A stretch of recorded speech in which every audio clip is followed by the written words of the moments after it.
Here's how you can create a banner for your LinkedIn profile in minutes. So first, go to canva.com, create a free account, and click on the homepage on search your content.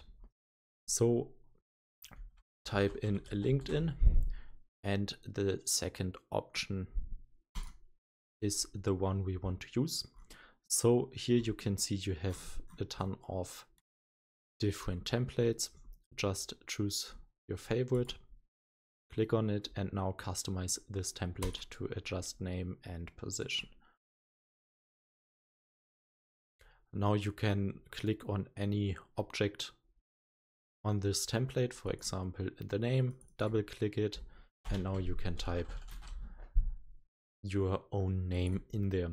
To upload a picture in your banner, go to uploads, click on upload files, and choose the file from your desktop. Then drag it onto the banner and resize it how you want.